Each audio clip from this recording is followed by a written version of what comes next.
निया लगी जलीगला 11 कोटीर डंगा गुरुवार दिन गतकाली संध्या बेले घटनाटी पारादीपे घटी पारादीपे हुतु हुतु जलीगला 11 कोटी टंकार बोट नेहरू बंगला माछधरा जेटी रे ये अग्निकांड घटी पाखापाखि 18 घंटा होगला किंतु संपूर्ण भाव निया को आयत्त कर पारि नाही। बोट मालिकों आखि आगे सबकिछि संपत्ति जलीगला लुह आखिरे लुह मनरे कोह एवं आखि सामने जली जाइछि सेमानकर परिवार प्रतिपोषण करिवार माध्यम दीर्घ 18 घंटा होगला सब जलुछि एबे भी संपूर्ण भाव निया को आयत्त करा जाई पारु नाही। माछधरा बंदर में क्षमता ठारू अधिक बोट रही अभियोग होइछि। विपरीत दिगरु पवन बहुतबारु अन्य बोट को मध्य नियागुड़िक निया व्यापीथिला एवं या भितर 11टी बोट जली जाइछि। बंदर में निया लगी व्यापक क्षयक्षति घटी 11 कोटीर डंगा पोड़ी पाउंस हो जाइछि। 10 कोटी अधिक टंकार जाल भी जली जाइछि। बोट मालिकों को घारिछि केमिति सेमाने परिवार चलाइबे परिवार प्रतिपोषणर भय सेमानक आगर रही। गुरुवार दिन अग्निकांड घटी नेहरू बंगला माछधरा जेट्रे निया लगिथिला एवं आखि सामने जली जाइथिला कोटी कोटी टंकार संपत्ति। निया को आयत्त करबा पई चेष्टा करथिले अग्निशम बाहिनी।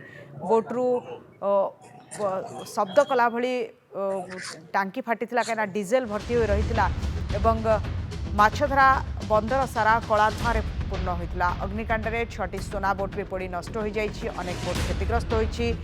या भितर बड़ कथा होछि शह शह बोट रहितिला आवश्यकता अधिक बोट रहितिला किंतु गोटे बोट्रु आउ गोटे बोट को जो निया लगिथिला निया को आयत्त करबा एते सहज होई नथला कना डीजेल मध्य रहितिला एवं फाइबर कोटिंग रहितिला बोट रे।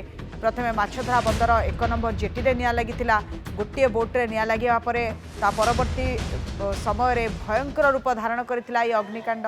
पारादीप माछधरा बंदर में 400 बोट रही क्षमता रही किंतु एबे 650 सोना बोट 400 रु अधिक टापा बोट रही तो जो बोट एवं टापा डंगा गुड़िक लगी लगी रखा पड़ुछि। जदि एभली घटना पूर्वपट जेट्रे घटी था हुए तो पाखापाखि 200 बोट नष्ट हो जाता। एक मालिक कहते निया लगिबा परे अन्य बोट गुड़िक घटनास्थल किसी समय बाहर करा जायतिला किंतु एबे भी निया लगी बोट्रे थिबा डीजेल जोगु बेले बेले निया उठुची संपूर्ण भाव आयत्त करा जाय नाही। अग्निशम अधिकारी मध्य सजाग रहिछंती किंतु बड़ कथा होउची जेटी रे जेतिकी मात्रा रे कैपेसिटी थिला सेतिक अधिक संख्यक बोट रहुची काहेकि ए दिगरे प्रशासन दृष्टि देउनाहंती काहेकि माछधरा बंदर रे अग्नि निरापत्ता व्यवस्था रहु नाही काहेकि जदि अग्नि निरापत्ता व्यवस्था थांता हुए तो किसी परिमाण रे याकू आयत्त करा जाय पारिथांता। राज्य सरकार एप्रति दृष्टि देबाकू मध्य दाबी होची मत्स्यजीवी को सहायता जोगाइबाकू मध्य दाबी जोर धरिछि। गोटे बड़ कथा होची सेमानकर परिवार प्रतिपोषणर माध्यम जली पड़ी पाउंस हो जाइछि।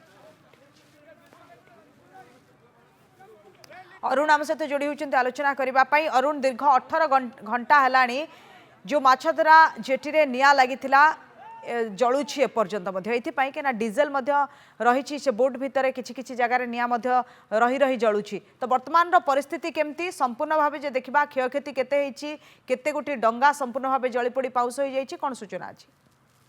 देखो शुभलक्ष्मी जदि कहिबा आमे ए जो जेटी रे जो माछधरा बंदर से विषय तो आलोचना करिबा किंतु आमे प्रथमे जो बोट रो निया लागिथिला बा जो थ्रु ही ए अघटन घटिछि से बोट रो मालिक मध्ये अछंती जो पितामाता आशीर्वाद जो बोट रहिथिला जो सोना बोट से बोट रो ही निया लागिथिला प्रथमे एवं या परे जहा महौची आसीथिला वर्तमान जो ओम्फा पक्षरु जो भली प्रेस रिलीज रे कहा जाउछि जे 6टी सोना बोट एवं 7टी टापा जोटा कि यंत्र चालित डंगा जलिकी नष्ट होगी पाखापाखि 12 कोटी टंकार ऊर्ध्व टंकार संपत्ति नष्ट होगी गतकाली। तो आम सीधा सड़क मालिक सहित कथा पर ही शिवलक्ष्मी आम विभिन्न पर्याय उपर आलोचना करवा।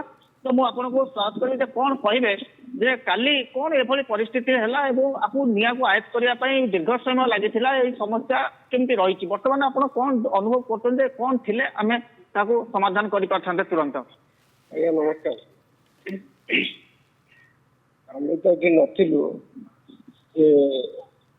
लक्ष्मी कृपार लगे धूप देता से कागज फागज तले पड़ा से तार से लक्ष्य धूप दे चा पीवाई जाता से बोट लगी ये 8-10 खंड बोट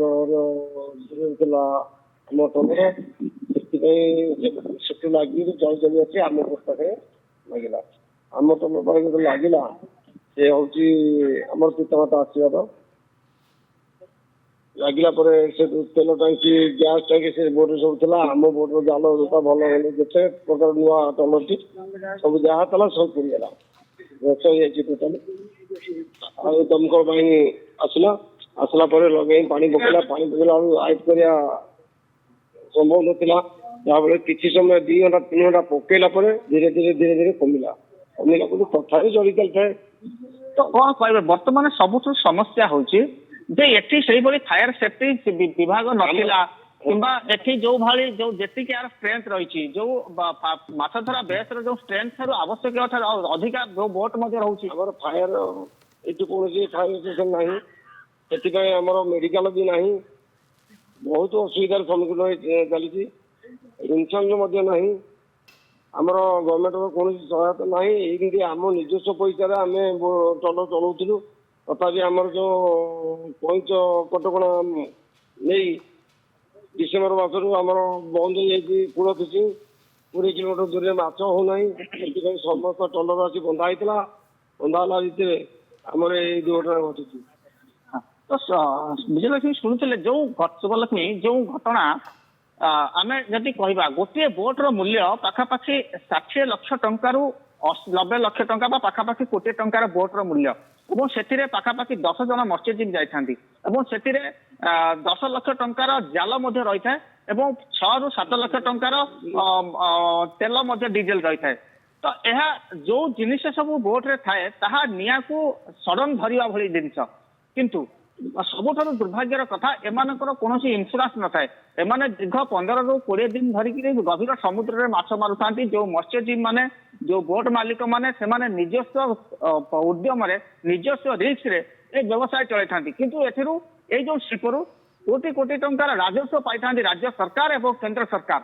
ଯଦି ଆମେ ହିସାବକୁ ନବା ଏଇ ପାରାଦୀପ ମାଛ ଧରା ବେସରେ ରହିଛନ୍ତି 650ଟି সোনা ବୋଟ ବା ବଡ ବୋଟ ଏବଂ 400 ରୁ ଉର୍ଦ୍ଧ୍ୱ টাপা।